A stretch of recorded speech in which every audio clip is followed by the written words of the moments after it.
Renukaswamy dead ಬಾಡಿಗೆ ಹೇಳ್ತಾ ಇದೆ ಚಿತ್ರಹಿಂಸೆಯ ಕಥೆ.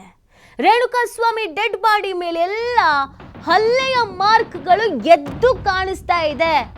ಯಾವ ರೀತಿಯಾಗಿ ಒಂದು ಹಿಂಸೆಯನ್ನ ಕೊಟ್ಟು ಕ್ರೌರ್ಯತೆಯನ್ನ ಮೆರೆಯಲಾಗಿದೆ ಅನ್ನೋದನ್ನ ಆ ಡೆಡ್ ಬಾಡಿ ನೋಡ್ತಾ ಇದ್ದ ಹಾಗೇನೆ ನಮಗೆ ಗೊತ್ತಾಗ್ಬಿಡತ್ತೆ. ಚೈನ್, ರಾಡ್, ಮುಳ್ಳಿನ ತಂತಿಯಿಂದ ಹೊಡೆದಿರುವಂತ ಗುರುತುಗಳು ಪತ್ತೆ ಆಗ್ತಾ ಇದೆ.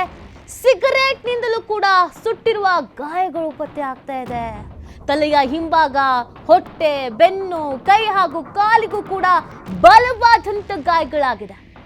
ಮರ್ಮಾಂಗದಲ್ಲಿ ರಕ್ತ ಹೆಪ್ಪುಗಟ್ಟಿ ರಕ್ತ ಸಂಚಲನ ಬ್ಲಾಕ್ ಆಗ್ಬಿಟ್ಟಿದೆ.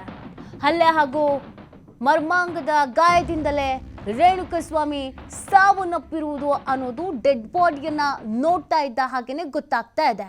ನೀವು TV5 ನ ಸ್ಕ್ರೀನ್ ಮೇಲೆ ಗಮನಿಸ್ತಾ ಇದ್ದೀರಾ. ಇದು ರೇಣುಕಾಸ್ವಾಮಿ ಡೆಡ್ ಬಾಡಿ. ಯಾವ ರೀತಿಯಾಗಿ ಹಲ್ಲೆಯನ್ನ ಮಾಡಲಾಗಿದೆ, ಹಲ್ಲೆಯ ಗುರುತು ಎಲ್ಲಿದೆ ಅನ್ನೋದನ್ನು ನೀವು ಗಮನಿಸ್ತಿದ್ದೀರಾ. ರಾಡ್ನಿಂದ, ಚೈನ್ನಿಂದ, ದೊಣ್ಣೆಯಿಂದ, ಹಾಕಿ ಸ್ಟಿಕ್ನಿಂದ ಇದರಿಂದೆಲ್ಲ ಹಲ್ಲೆಯನ್ನ ಮಾಡಲಾಗಿದೆ ಮತ್ತು ಸುಟ್ಟ ಗಾಯಗಳು ಕೂಡ ಕಾಣಿಸ್ಕೊಳ್ತಾ ಇದೆ. ಸಿಗರೇಟ್ನಿಂದ ಸುಟ್ಟಿರುವಂತ ಗಾಯಗಳು ಕೂಡ ಕಾಣಿಸ್ಕೊಳ್ತಾ ಇದೆ. ಅಷ್ಟು ಕ್ರೌರ್ಯವನ್ನ ಮೆರೆಯಲಾಗಿದೆ ಈ ಒಂದು ಕೊಲೆ ಪ್ರಕರಣದಲ್ಲಿ ಅನ್ನೋದು ಗೊತ್ತಾಗ್ತಾ ಇದೆ. ಯಾರು ಕೊಲೆ ಮಾಡಿದ್ದಾರೋ ಅವರು ಅಷ್ಟು ಕ್ರೌರ್ಯತೆಯನ್ನ ಮೆರೆದಿದ್ದಾರೆ ಅನ್ನೋದು ಗೊತ್ತಾಗ್ತಾ ಇದೆ.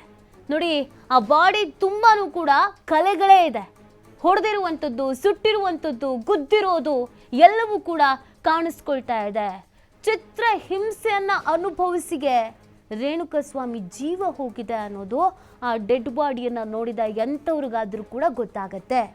ಸಾಯುವ ಮೊದಲು ಎಷ್ಟರ ಮಟ್ಟಿಗೆ ಚಿತ್ರಹಿಂಸೆಯನ್ನ ಅನುಭವಿಸಿರಬಹುದು ದರ್ಶನ್ನ ಅಭಿಮಾನಿ ಅನ್ನೋದನ್ನ ಆ ಡೆಡ್